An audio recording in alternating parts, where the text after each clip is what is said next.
Nos últimos anos ten aumentado considerablemente a procura do portugués como lingua estranxeira no ensino secundario galego.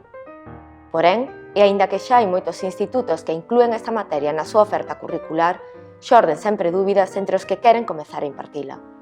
Na tentativa de facilitar este proceso, deixamos aquí as respostas a algunhas das preguntas máis frecuentes. Pode solicitar a materia de lingua portuguesa a calquera departamento didáctico que teña membros con formación suficiente para impartila, horario disponible e se comprometa a garantir a súa continuidade. Estamos a falar, por tanto, de profesorado con destino definitivo no centro. Relativamente á docencia da segunda lingua estranxeira, a lexislación di só que o profesor deberá ser licenciado en Filoloxía ou Tradución e Interpretación. Non se especifica que teña que ser licenciado na lingua que se pretende impartir. Tamén non se mencionan certificacións da Escola Oficial de Idiomas e similares. Por iso, prácticamente calquera departamento de linguas estará capacitado. Non obstante, corresponde a inspección educativa porse en contacto coa persoa para determinar o seu grau de coñecementos e valorar se son suficientes ou non.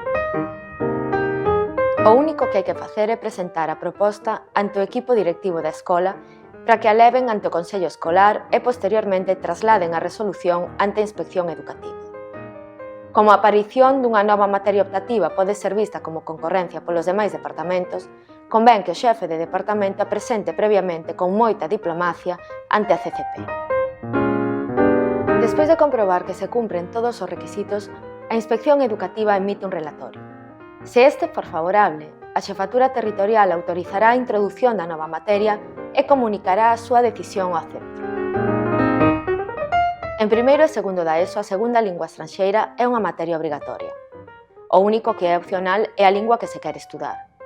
A LOMCE para materias obrigatorias non establece número mínimo de alumnos, mas indica en nota que se non houber profesorado con horario disponible ou se as necesidades de organización do centro o exixiren, o número mínimo de alumnos pasará a ser 10, tal como acontece nos restantes cursos en que a materia é optativa. Esperamos que estas informacións vos resulten útiles. Se tiverdes máis dúbidas, podedes contactar a AGAL ou a Asociación de Docentes de Portugués. Ánimo e que a forza vos acompañe!